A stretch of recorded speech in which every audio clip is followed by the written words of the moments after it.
Okay, we are live now. Um, Good afternoon, family. Today I'm with one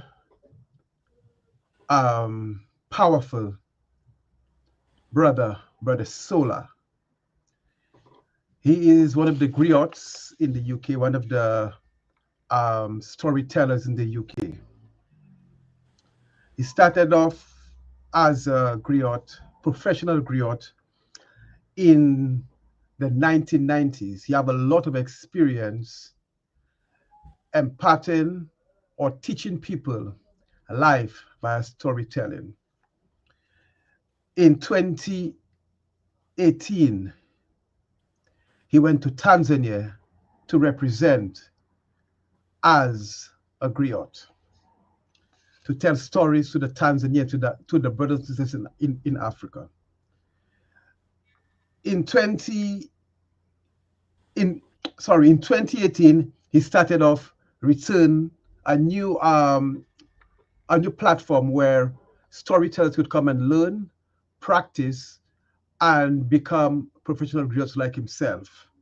And in 2008, he went to Tanzania as a griot to to learn and to teach people what it is to be a professional griot.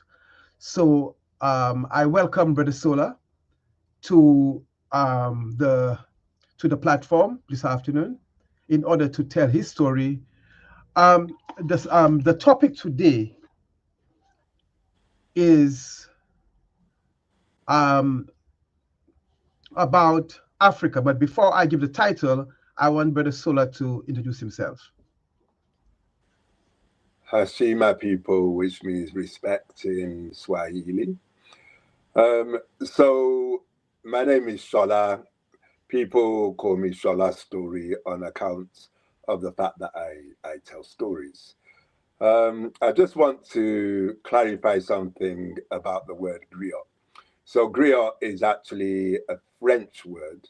That's what the French colonialists called the storytellers that they met in Africa. In actual fact, there are many different names for storytellers. So most of the people who they called griots were actually jellies, which is DJELI, from the Sahel region, from Mali, Senegal, Gambia, those kind of places. Um, and storytellers have many different names. I use the word griot simply because it's a name that most people they understand that it's a storyteller. So that's the reason why I'm using it. But there are many other African names, and I hope that an African name will become the common name that people use for African storytellers. So, one thing that I would say is I went to Tanzania, but not so much to teach, more to tell stories and to learn from the stories that they themselves have. Because I wouldn't even dare presume that I am somebody who can go and tell them this is how to be a storyteller. No, no, no, no, no. They already know. And everywhere in Africa, and that includes the Caribbean, although we don't call it Africa, but it is. It's the same thing, really. And there is storytellers there, some of whom I know personally, who are incredible, and I wouldn't presume to teach them anything either. Yes, thank you. That brother is very eloquent. He knows his stuff. So give thanks. The topic today is about African limitlessness. And Hmm. to the brother Sola will share with us what it means. What does it mean what Ahmed once say Africa limitlessness? Brother Sola, the floor is yours. So, African limitless thinking. It's on one level, it's very simple. On another level, it's very difficult. Perhaps if I tell you this very short story by way of an analogy, it's a question. How do we tame elephants? How do we tame elephants? Well, I'll supply you with the answer. The answer is it's related to the fact that we cannot go to either Africa, India, or wherever elephants exist in the wild and take one of those fully grown African bull elephants with the giant tusks and then say that we're going to tame that animal there. Because that animal knows itself and it will never stop, even if we capture it with superior technology. It will never be tamed and it will never stop trying to free itself. So the way in which we tame elephants so that we can use them in circuses and keep them placid in zoos is we take them when they're young, when they're babies, and we tie their leg to a post that's strong, a post that no matter how they pull and tug, which they do, because like all free animals, all free beings, they have within them the drive to be free, to remain free. Freedom is an essence of who they are. And so they tug and they pull, but they cannot free themselves. And then they start to grow. And the handler, who might better be called a slave owner, the handler increases the girth of the rope or the chain that they have tied the baby elephant's foot to the post. And when necessary, they also increase the strength of the post. By the time the elephant is what we would call a teenager now, if they were human, they are walking in this circle, a perpetual circle in the perimeter defined by the chain and the post, over and over again, continuously, to the extent that the handler knows now is the time. I can take the post away. I'll just tie something to the baby elephant, who's no longer a baby, to the elephant's leg.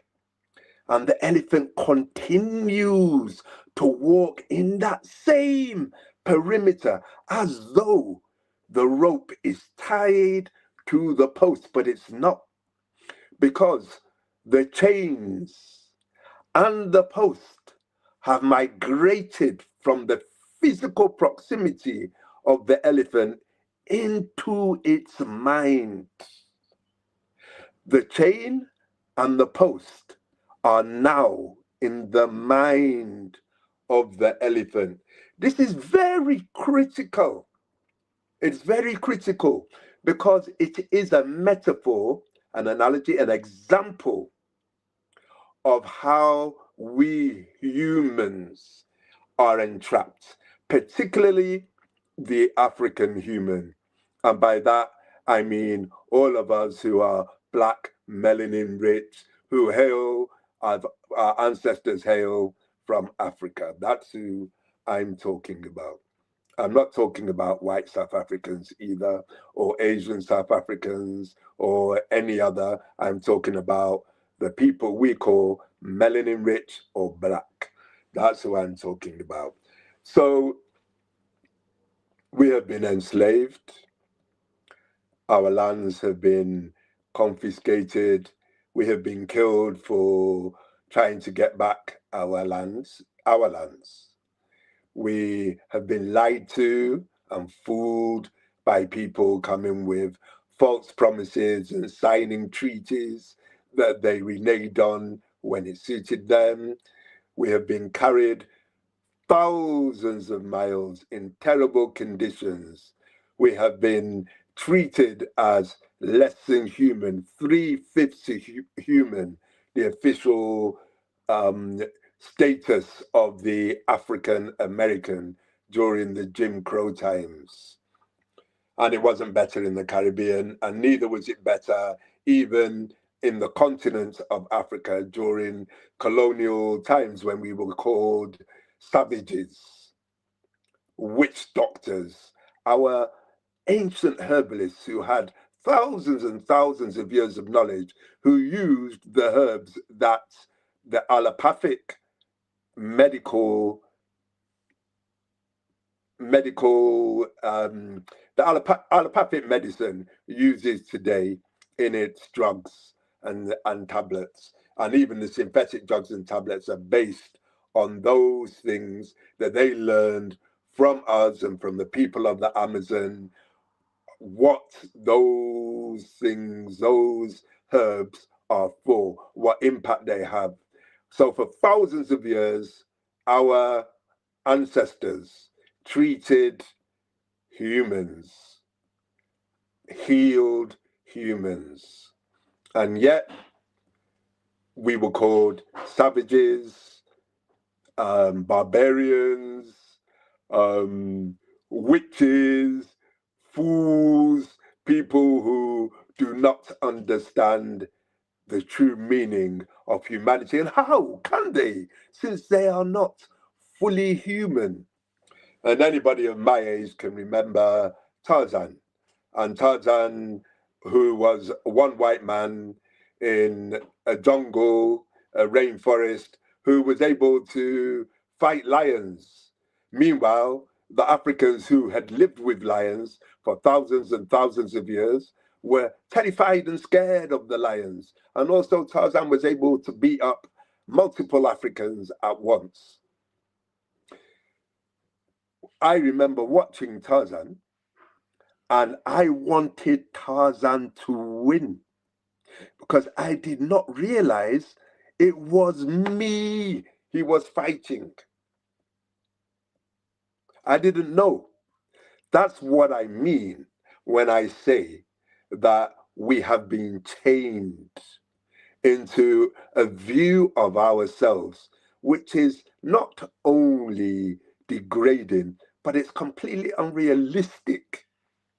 It's not even possible that Africans are the way that we think we are, but yet we behave as though we are that less than everyone else.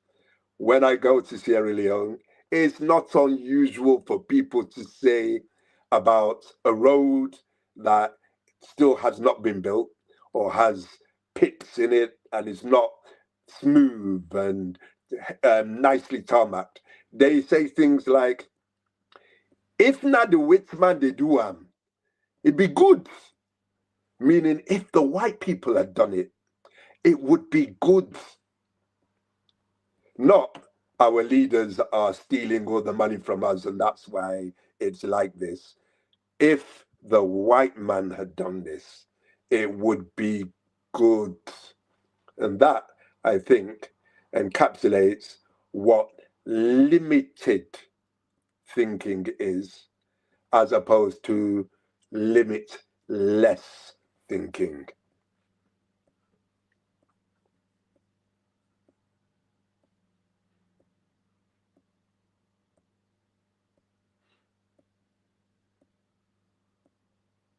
I can't hear you, brother. Yes, sorry, yes. Um, Yeah. I I agree with you because I understand, I understand the analogy you gave about the elephant. And when people are trained over many years to be or to feel less than, living in a mental plane, it carries weight and it becomes flesh and it becomes who we are. So, Brother Sola, so looking at today, the condition of where we are in terms of our limit, our limited way of thinking about ourselves, looking at the aspect of social media, looking at us as ones as a spiritual people, and we are not doing, or we almost have hibernated the ability for us to do what we have to do to bring about a transformation.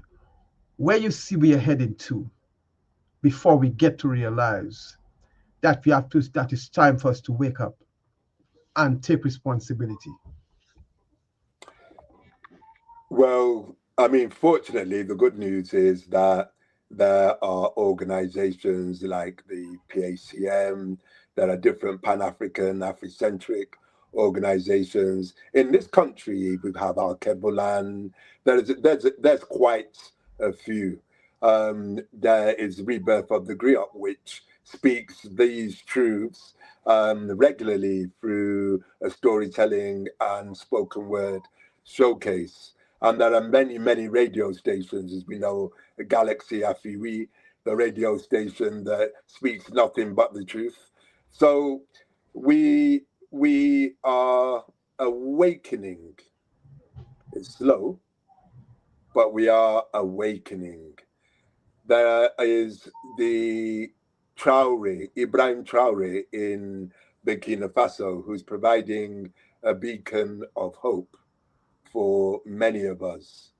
And that brother King is saying, yo, we're going to do in Africa, we're going to do ourselves. We will build according to what the people need. Now, in my view, the actions of Ibrahim Traore, whilst being really, really commendable, are also a little bit limited in the sense that he's still talking about the the economy as structured by the Western world. So he's talking about oil, he's talking about raw materials, he's talking about plugging into the Western economy for African liberation. The only problem with that is that the Western economy is controlled by the West. So even if the if we in Africa keep the natural resources and only sell them to ourselves, yes, we will enrich ourselves, but our people will still walk around with blonde, straight hair. They will still feel that the white is right and black is a lack. They will be on an economic par, which is good. It's a start anyway. So I'm not decrying him for this. However, until we start to teach our children in Burkina Faso the history of Burkina Faso, the history of the Mossi people in Burkina Faso, a strong and powerful people who said when the white man first sets foot in the Mossi kingdom, it will be the end of the kingdom. Their ancestors knew. So they also need to build on what their ancestors taught them.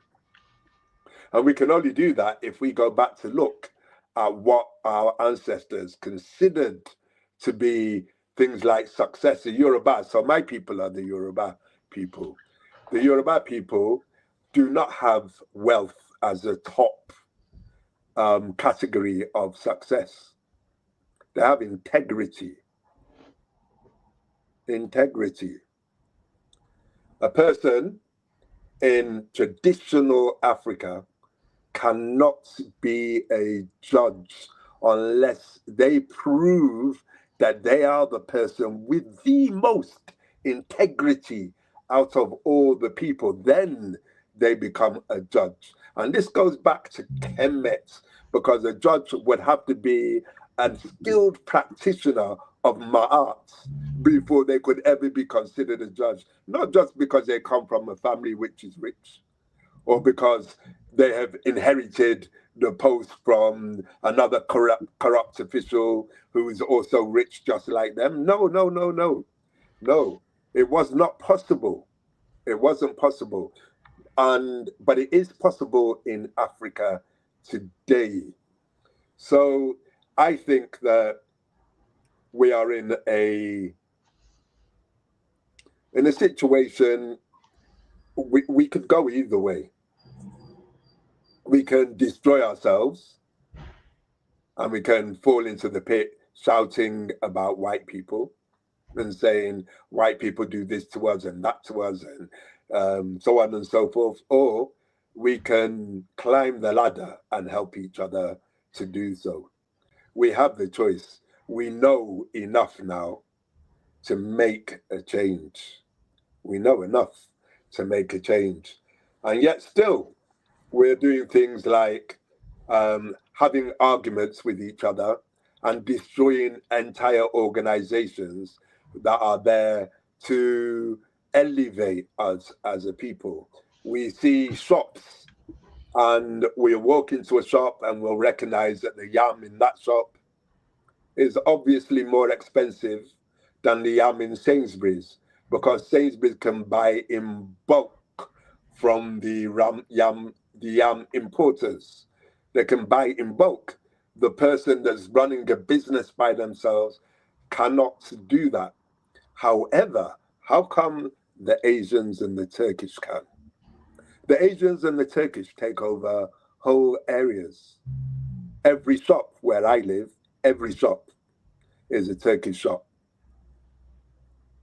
And they're able to compete with Sainsbury's. In fact, out-compete Sainsbury's often. And the reason they can do that is because they buy in bulk.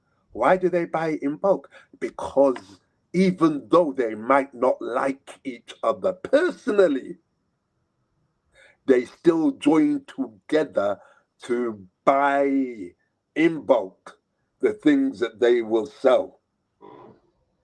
They put their money together, just like we used to do with Partner when our Caribbean elders came in the 1950s and 60s. They bought houses using Partner, but they didn't expand that into business. However, we still can. Susu, Partner, is part of the way in which we have bought things that are out of the level of individuals. We've joined together and done things together in that way. And we can increase that. We can do that more. We can form credit unions. We can do what we need to do to own. Tottenham High Street should be black shop after black shop after black shop after black shop after black shop. There should not be a single Indian there selling African food. It should be Africans selling it on West Green Road, Tottenham High Road, all around there should be Africans, meaning what I said Africans means. Selling that. How on earth are we going to Indian shops to buy our hair products? And why are we leaving those same Indian shops with blonde, straight hair and wigs? It's not, I don't want to diss the sisters, any sisters who are watching this. I don't say these things because I'm dissing you. I say it because I know that we as a people have put white people on a pedestal, especially if we believe in a white Jesus. Because if we believe in a white Jesus, God, what can be higher than God? Certainly not me. How can I or you, Brother King Yasmel, be higher than God? So if God for me and you is a white man, then the job's done. There's nothing more to say. Because we believe that somebody who looks completely unlike us is more powerful than us. Therefore, we must listen to what they say. You've probably seen the Black Doll test on YouTube. It's been reiterated a few times, and each time it produces the same result.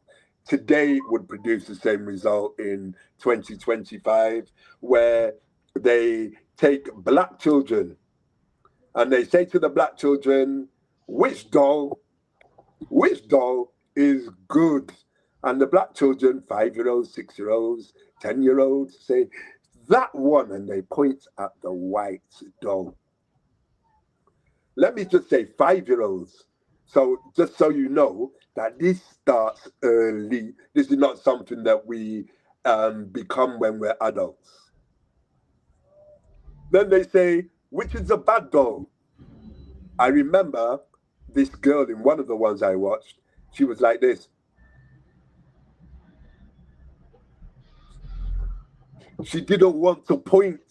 She didn't want to point, I think I but she saw that one. pointed at the black doll and said, that one. And you could see the pain in her face. You could see. That's actually why I started Rebirth of the Griot. It was that video that made me say, what? No, no, no, no, no. We need to show our children something different. So the co-founded it, by the way, with Brother King James, known as Buzzing Bee by many. The truth is that we can think limitlessly. There are people that do. There is a Brother King called Astamari, who definitely does think in a limitless way, with Dankira Tawagi. There are many, many of us who do think in limitless ways. Kebalan have educated their children so that today some of the most powerful people who walk in our community, like Shakara, were educated in an African climate in Britain. So these things are entirely possible. Unfortunately, our countries are not really thinking about what it means to be Afrocentric in spirit and emotionally, as well as economically. So in Nigeria, which is a name created by an English Lord Lugard and his wife, and also is a country that was once the Royal Africa Company and then Unilever and now Nigeria, but still serving the same interests. Does not, or at one point was not teaching African children in Africa, African history. It was banned by Africans. Banned by Africans. They are teaching it now, but I need to see what it is that they're teaching. Also, I watched another video wherein a Yoruba woman was saying at a naming ceremony, Yoruba people, we name our children on the 7th or the 8th day sometimes, and we whisper their names into their ears. And when we do that, we pray over them. We pray for what we want them to achieve. We name them. The names are prayers. So we pray over them. This woman, big woman, maybe 50, perhaps 60, was standing there speaking in pidgin English, but saying, may this child learn to add zeros. What she meant was that may this child be in a government office where they are able to add zeros to checks. In other words, to be corrupt.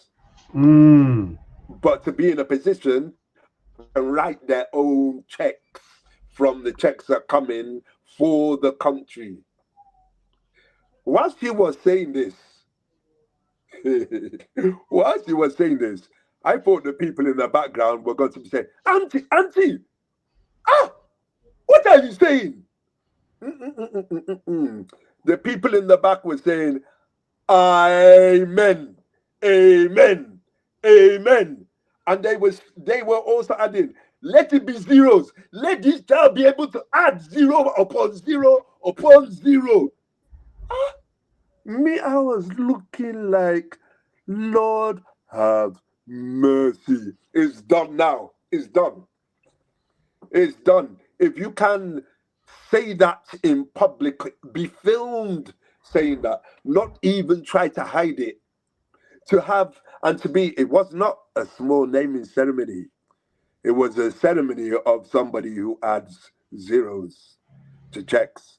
So they were very rich, and it was a Mm. massive naming ceremony. And they felt that that was, yeah, that's cool. We can say that. So the power in Africa tends to be in the hands of people who are like the baby elephant. They're walking in that perimeter defined by Europeans, but calling themselves African, and looking down on people who look down on people who add zeros. They think they are smarter than you. They think they are Anansi because they do not understand Anansi.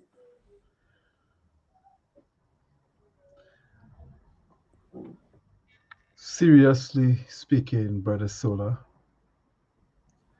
the psychosis of those people that are put there to run businesses for whosoever put them there, the family historically,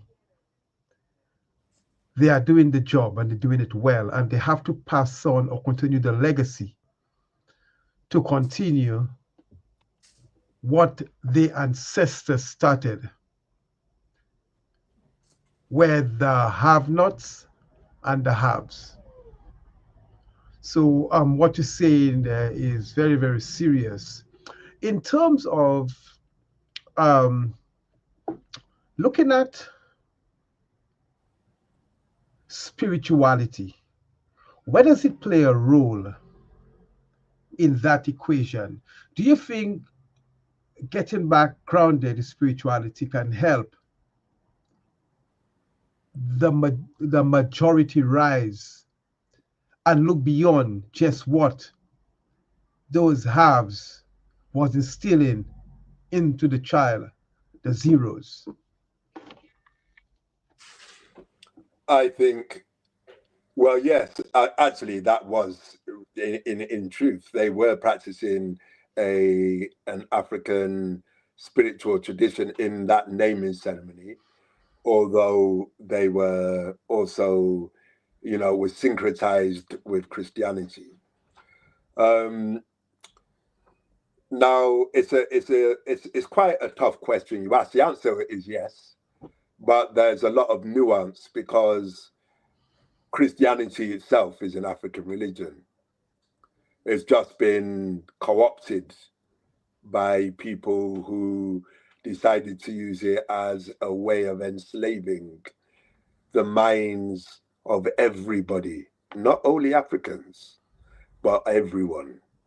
It's been co-opted. The church as an institution has been at the forefront of enslavement of people worldwide. Nowadays, it doesn't have that same role, but it doesn't need to have that role. It's just like the Romans, when the Romans invaded places, they instituted the Pax Romana. And people kept the Pax Romana, the peace of Rome. Why did they keep the peace of Rome? Because everybody that was against the peace of Rome had long been executed, slaughtered on the battlefield, and hung, crucified, etc. So therefore, you better keep the Pax Romana. You better keep the Roman peace, because you know what's going to happen if you don't. But after generation and generation, when you grow up in the Pax Romana, it feels like, yeah, It's normal. this is This is civilization. This is it. This is it. We want to keep this. I can live well. My family live well. I get paid when I work. No one's running around and chopping off my head for no reason. There's no barbarians coming over the hills anymore, and different tribes are not attacking me, so on and so forth. So that's the Christian church, which remember the Christian church called itself for many centuries the Holy Roman Empire. So the idea that the Christian church did not learn from the Romans is that's just a joke. They definitely understood what the Romans did. They understood the way the Romans fought. They understood the way the phalanxes operated with shields and then spears, short swords coming out boom, all at the same time, and then going back behind the shield wall. They knew that war was a machine. They had their soldiers as a machine. They thought like a machine. They fought like a machine. So therefore, it was easy for the Europeans to develop the use of actual machines in war. You know, and the Christian Church, the Holy Roman Empire, is still there in Rome. It's the only place in the world where there's a city inside the city. The Vatican City is its own city. The government of Italy has no jurisdiction over Rome because Rome is still there. The Roman Empire has not gone. It's there. It's right there. They call it that. And it's in Rome, in Italy, and anybody who tries to go there and do anything there will, if they're lucky to come away, they're never going to try and do it again. So we know the power of Rome. The power of Rome is the power of the Catholic Christianity. But as my wife was saying the other day, yes, it's true that the Catholics are definitely propagating this whole myth of Rome, but so are the Church of England. After all, the Church of England was only called the Church of England because a king wanted the same power as Rome. Quite simply, the king wanted the same power of Rome as Rome, so therefore the Church of England was developed. The Archbishop of Canterbury dresses quite a lot like the Pope, actually, when one looks at him. Why? Because the first Archbishop of Canterbury was actually a Roman Catholic before King Henry VIII changed the runnings in the UK. But the same with all Protestants. All churches with archbishops or patriarchs or popes, whatever they call them, they're all unbelievably rich. Unbelievably rich. They are the first billionaires. And now they'll be trillionaires. And they dictate how we see ourselves. So going back to your question, spirituality in Africa has been co-opted by the idea that we need a learned person to do everything for us, that we can't go and pour libation because that is not being done through an intermediary. And that intermediary knows better than and more than we do. The ancient way of spiritual practice worldwide was very similar to that of Africa in the sense, well, no, not because if all humans come from Africa, then obviously all humans will have ways that are similar to Africans. And certainly in this country, the Druids were pouring libation, were going to the trees and talking to trees, were praying to the energy of the clouds and the fire and the seas. We call them Orisha in West Africa, in Nigeria, in Yoruba, not Nigeria, in Yoruba. I personally don't have a problem with praying in either a Christian or an Islamic way, as long as we understand that our ancestors' way was not evil, was not witchcraft, was not barbaric, was not damaging, was not from the devil. In fact, how I just described Christianity sounds more like it's from the devil than anything else.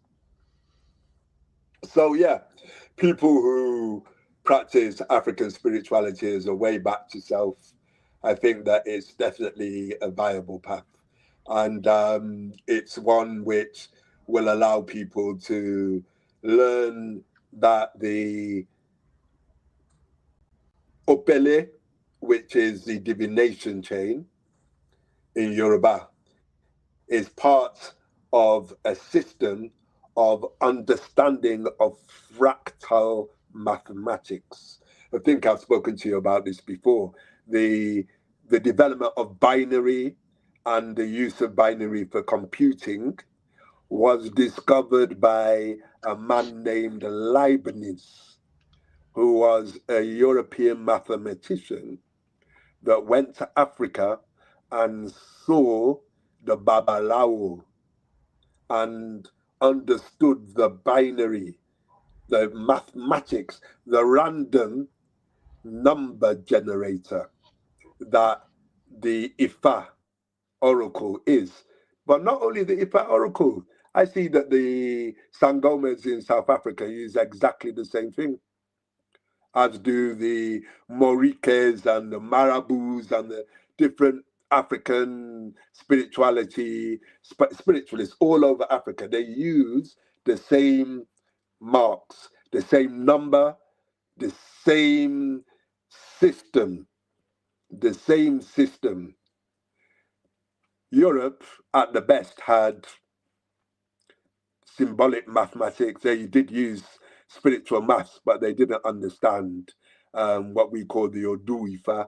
They didn't understand that it was a binary system. Even the Chinese who use the I Ching or the I King, they are using a similar system, but it doesn't have as many nodes to it. So it's not as powerful as the African system. It's still powerful, but it's not as powerful. And so when we think that we don't have anything worthwhile, it's almost laughable. It's like saying we're taking dolphins to swimming pools to teach them how to swim. Hmm.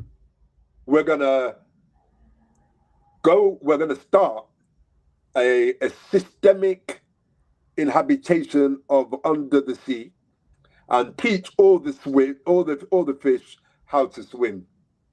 And it says if the fish, after being conquered by the humans, all start swimming like humans, the fish that can swim like fish, they're gonna be like, what? Oh my God. At first they will laugh.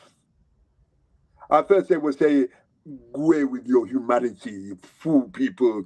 But after the humans destroy them, generations after generations, they're going to start swimming like humans and calling it civilization, saying, look at those barbaric, backward people in the village who still swim like fish. They've got no sense. That's what we are doing. And they'll start smelling like humans, and we smelling like fish. 100%. What? I'm really glad you said that, right? Because I was having this conversation with my wife the other day, and we were looking at 13th century Europe. When I was in primary school, my English teacher, well, my primary school teacher in uh, second year, so that we used to call it the second year, but I think that was year three, and what is now year three. And she was telling us that in England people used to speak French because of the Normans, and that one of the things that people used to do is when they used the chamber pot in the night, they would open their window in the daytime and they would shout "Gardilo," which in French is like "look out," "Hagard," "de l'eau," like water. Watch out for the water, and they dust the contents of the chamber pot, not only the water, out of the window. If you don't hear that, or you're busy not listening, it's landing on you. Right? So when we were children, we were all like, ew. I remember, I'll never forget it. Anybody who was in my class that day, I know they still remember this. And then I found out that there was something in Europe called the Dark Ages, where all of the teachings of Rome they forgot, and they were doing that. They were that on their streets. There was human feces, dog feces, rat feces. Rats were all over the place. They had to hire rat catchers because the rats were everywhere. They were in the flour. They were in the barns. They were in the houses of the people. They were where the cattle were. They were in the corn. They were everywhere. And the humans at that time in Europe didn't understand that the reason why they kept getting plagues was because of the rats and because of their filth and their lack of sanitation. Queen Elizabeth the First is well known for having a bath once a year. I'm gonna have a bath, even though that's not the thing that we do, because I'm the queen and I can choose what I do. So I'm gonna have a bath once a year. A woman, once a year, a woman. Lord have mercy. African women would die before they were only able to have a bath once a year. Can you imagine? So we were talking about the sewers were open. The only place where sewers are open now is in Africa. The Europeans took their nastiness and transplanted it there. So the Africans now have open sewers. You don't have open sewers in Europe now.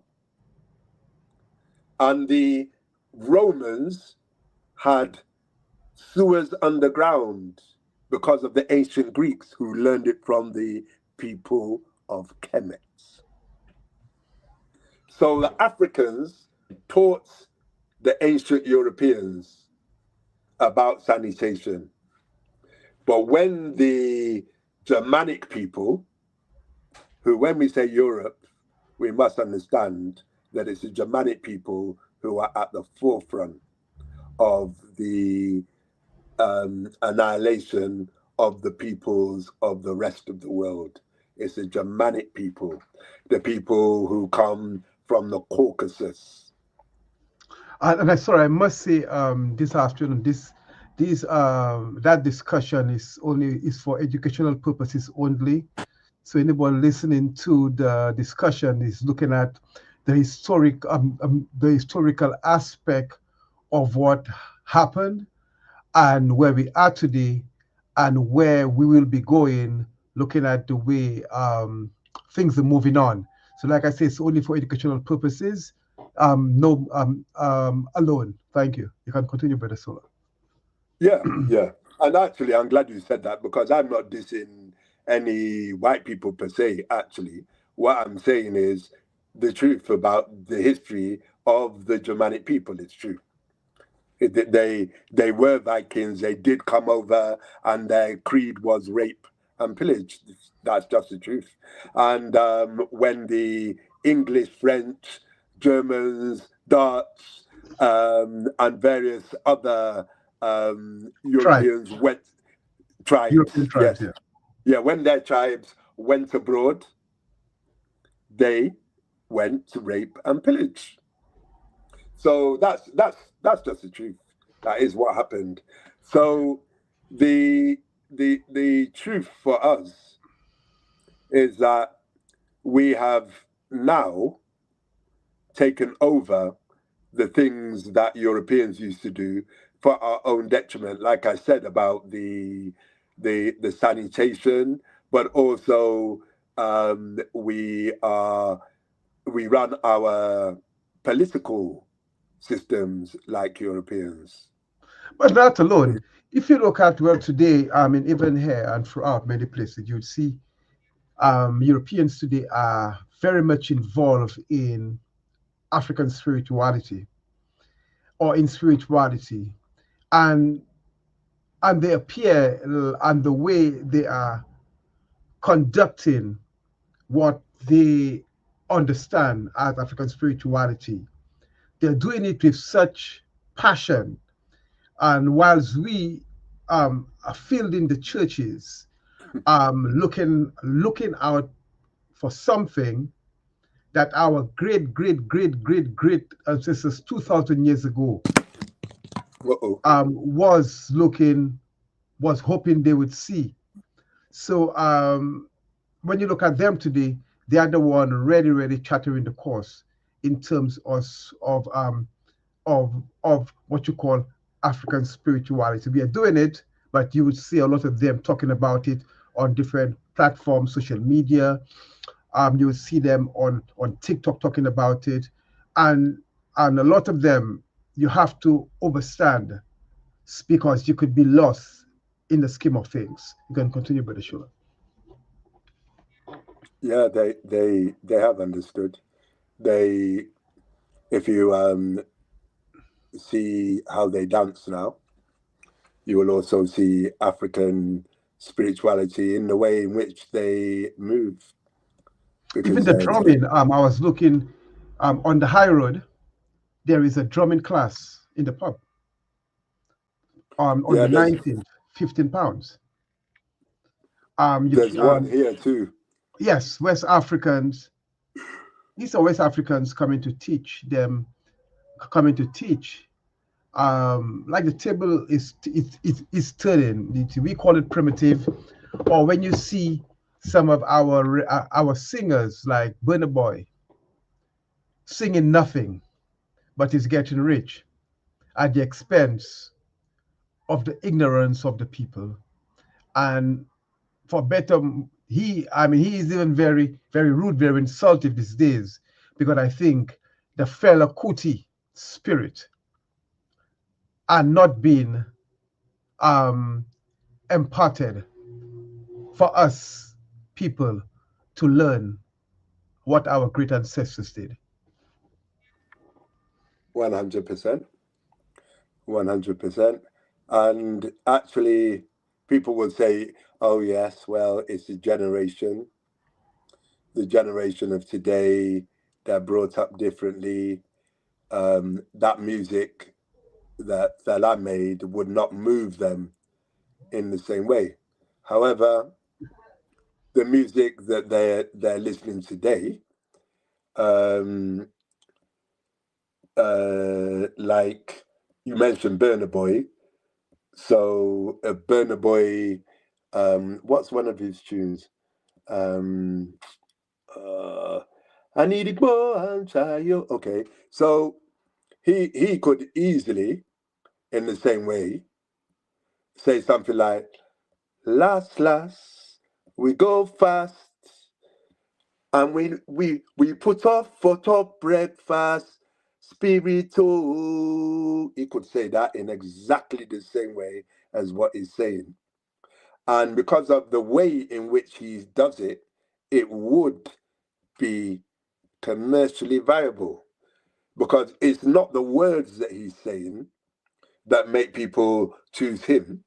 It's the way in which he says it. It is the words as well, but it's the way in which he says it. But he could easily be professing spirituality or integrity or talking about history and about life and love and so on and so forth. He could, because he's got the ability to do it. He has that ability. Same with hip hop, same with drill. It could all be about that. In fact, we know that Public Enemy and many hip hop artists in the 90s, in the early 90s, in the late 80s, that they were talking about fear of a black planet. They were talking about self-image and talking about working together. And I remember we all used to, when I was young, we all used to say things like "Stay black, stay strong." You know, we had African hairstyles. We were starting to wear African clothes. Young people back then. Nowadays, it's the old people who wear them, but that's because we are those same young people. It's not because we're old that we do this. It's because we are those same young people. We come from then. But there are still some. So Fuse ODG, he's got a song. It's called The Spirits of Sundiata.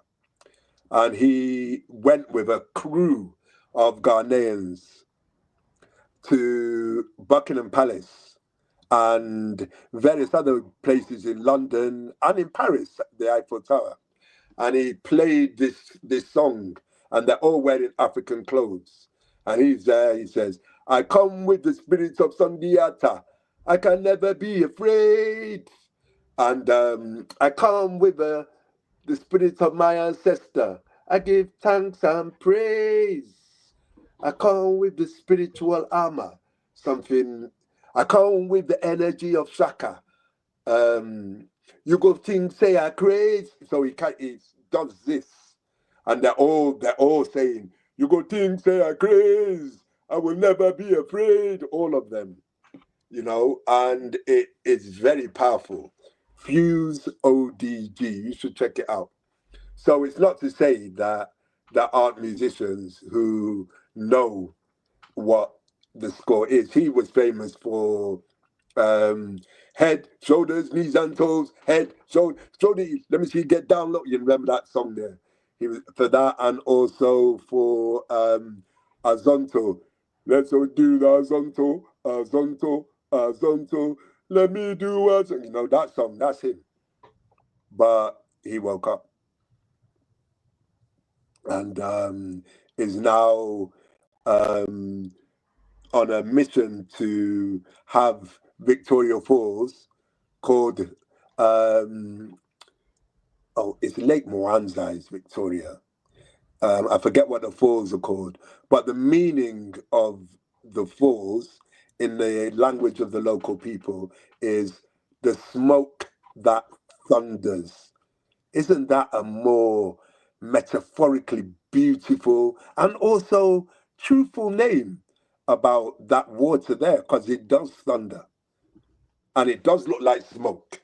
Smoke, yeah, that's true, yes. And it's got nothing to do with Yeah, Victoria. that is true. That is absolutely true. Mm. Brother Sola, let me ask you, what do you see the future looking like? It's a good question. Actually, you did say it before, and I got, as I often do, sidetracked by what I was actually saying. But the it can be two things, or a number of things. African inventiveness and genius is such that it could be the basis for the evolution of Africa. Africa has a capacity through thousands of years of understanding how to run leadership that is not about corruption and money as the only important things. It's possible for Africans, like the Chinese and the Japanese do, it's possible for Africans to put African culture at the forefront of everything that they do. Chinese people don't go to the prime minister and speak the way Europeans speak. They speak the way Chinese do. They bow the way Chinese do.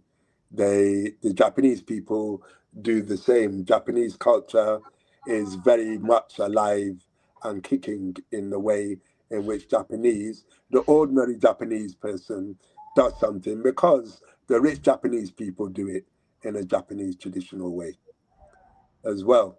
So it's entirely possible.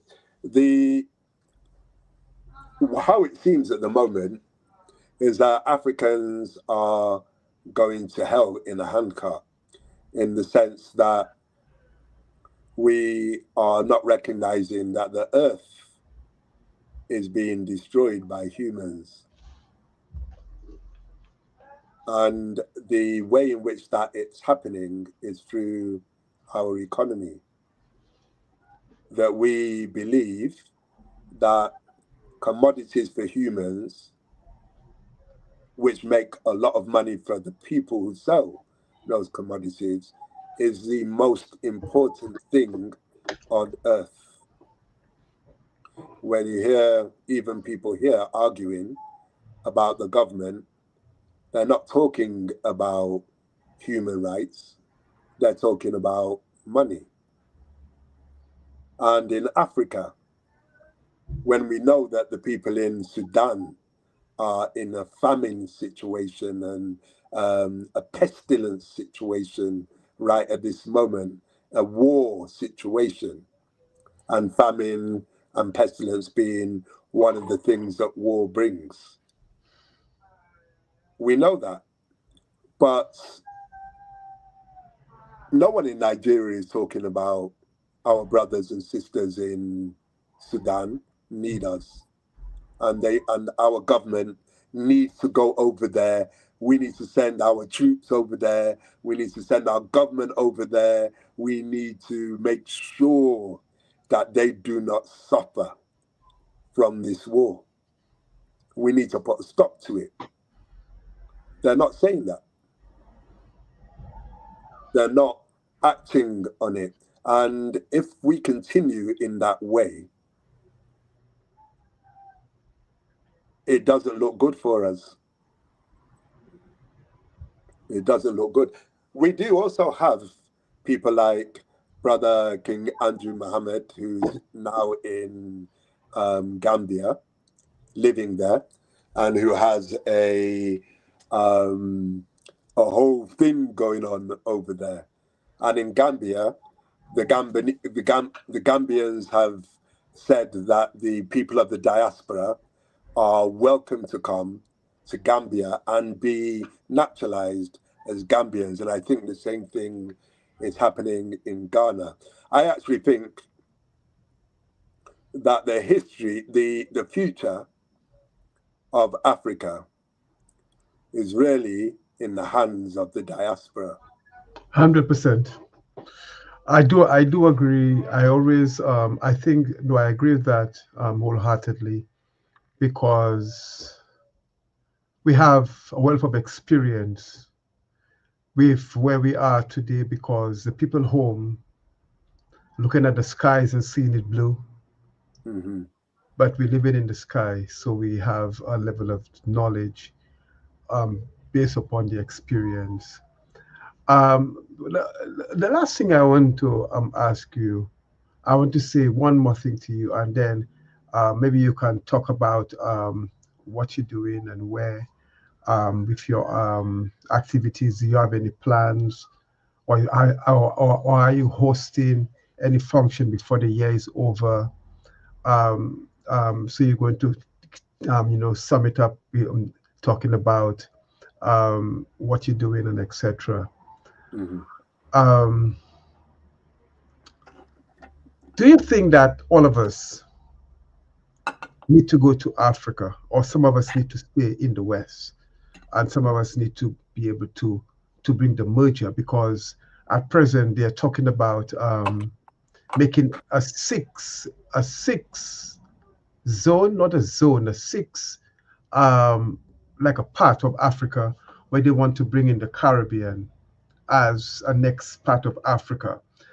That's one thing they're talking about now, because I think they're looking to trade with the Caribbean and Africa, looking for a new port, a new aircraft route from straight from Accra straight to Jamaica or Barbados. That's one. And one question, answer that. I'll ask you a question about the Tartarians and what you think about it. I don't know if you know about the Tartarians and what you think about it.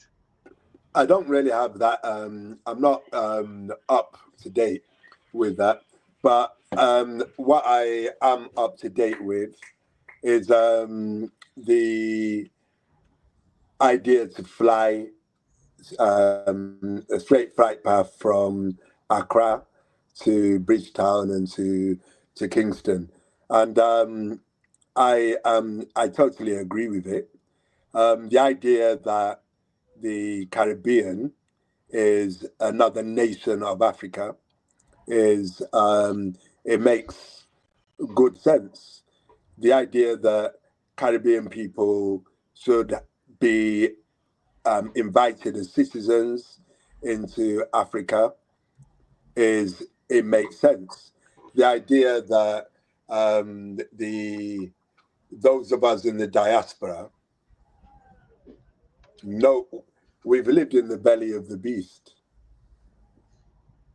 We're like Jonah. We know what it's like in the belly of the beast because we live here. We know that the beast does not mean well for Africa. We know.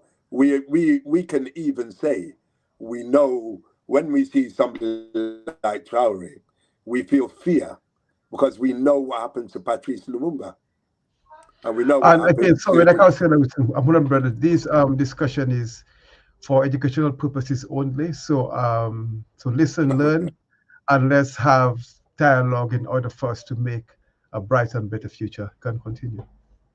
Okay, yeah, glad, thank you. So we are able to look with a wider gaze.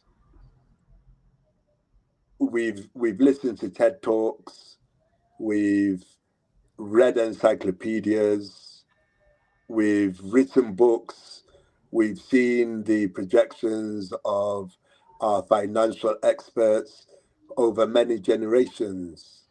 So we know that we're capable of actually of what Marcus Garvey said, which is Africa for the Africans at home and abroad. We know that we're capable of that. We also know what will be a crutch or what would be like a splinter in the eye to prevent that, you know. So I think that it's important that we really embrace the whole diaspora of us in our thinking of what the solutions are. And I also think that we need to embrace the people who campaign for planet Earth and for environmental cleanliness and for Hmm. ending Hmm. global warming Big time, and that kind of thing. big time. Yes, because I think um, those massive corporations that want Tom, Dick, and Harry plus Paul to pay for the degradation of the environment, the fracking that taking place, the chemicals that's been used for fracking to get oil from the rocks, the dumping of waste in the ocean. So those people, my hearts are out for them or to them because they hearing the cry of Mother Nature. Because one would look at the planet and think it's not alive. Oh, they can do what they want. They can spill, they can destroy, they can do what they want. But the planet is just a thing. But the planet is who we are. We are is the macrocosm and the microcosm. Whatever we think, whatever we do, we rely on each other for the future and the sustainability of both of us. Everything reacts from the trees to the animals to the fishes to the plants, everything reacts. So do not think that when you drop a spot there, it will not cause a ripple effect and affects Mm-hmm. everything there. Like I said, it's the macrocosm and the microcosm. So we have Mm-hmm. to give them people kudos for them that want to see our children survive Yeah. in the Yeah. mess some people are creating. Yes. 100%. It also goes back to what you asked about African spirituality.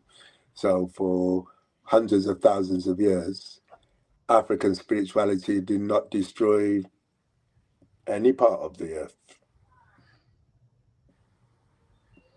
When I look at the 1980s and Delta State in Nigeria. Nigeria was beautiful. It was an area of outstanding natural beauty. You know those old images of the houses on the stilts Uh-huh. in the water? That was Delta State. Mm. That was Delta State. Then people that used to stand on one leg. Mm-hmm. That was Delta State. That was Delta State. Now it's a black sludge, completely destroyed land. Yeah, So I saw it. I saw the dead fishes in the water, the yeah, dead plants in the water, people drinking the same water, yeah, which is, I wouldn't say sad because I didn't want to bring sadness, which need to change, it needs to change. um, for us to elevate because Mother Nature will destroy us, will Yeah. flush us, will sneeze us out if we don't do something about it. What I'm glad you said that because when people say we will kill the earth, no, no, no, no, no, we will not kill the earth. We will not. Everything that we use to kill the earth comes from the earth. Everything. Everything, I, including the nuclear um, weapons, they come from this earth. everything. It's the only people that will die is us. It's us. Yes, because I was looking at plants and I was shaking my head. No food. I was looking at compost. You put eggshells that's supposed to be so fragile. It's there for 10 years, it's the same way, it's not breaking down. We put food like banana peel and etc. in the compost bin. And when you pull it out, you see earth. I say, wow. I watch, you put food, and after a year, we get earth, we get soil. Mm-hmm. And I just marvel at the powerfulness, how nature is continuing to recycle everything Mm-hmm. for its own nourishment and for its own survival. Mm-hmm. So we will not be able to. Nature will do what it have to do when Mm-hmm. the time comes. If Yeah, humanity don't take heed. absolutely. Yeah. So, Brother Shola, can you tell us what are you planning anything for the end of the year? Any griot? Yes, indeed. We've Yeah. got the rebirth of the Griot on the 28th of December, which is a Sunday from 4 till 9 p.m. at the Chestnut Centre in Tottenham and on St. Anne's Road, off St. Anne's Road in Tottenham.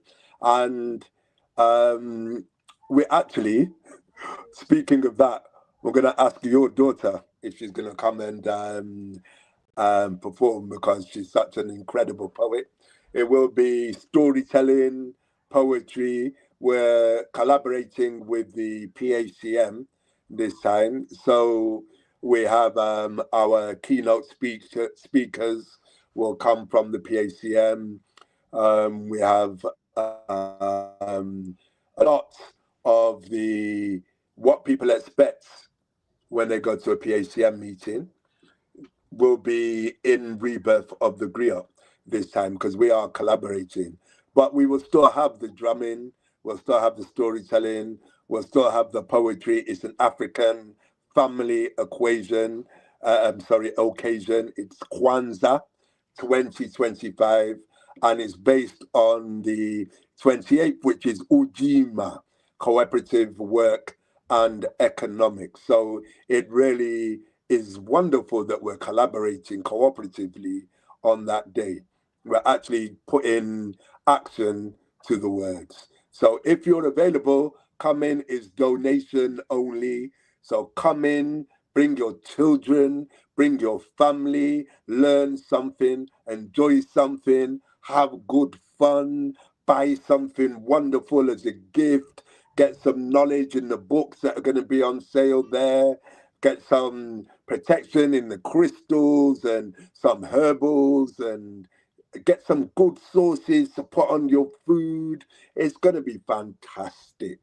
Wonderful. And we have Ras Hopper. Anybody who knows Ras Hopper, the drum guru, and knows his drumming and his crew that come there with drums, yeah, you know what it's about. It's going to be wonderful. So we'll see you there. It's going to be nice. Yeah, so thank you very much, Brother Sola. And in your greetings, Hashima.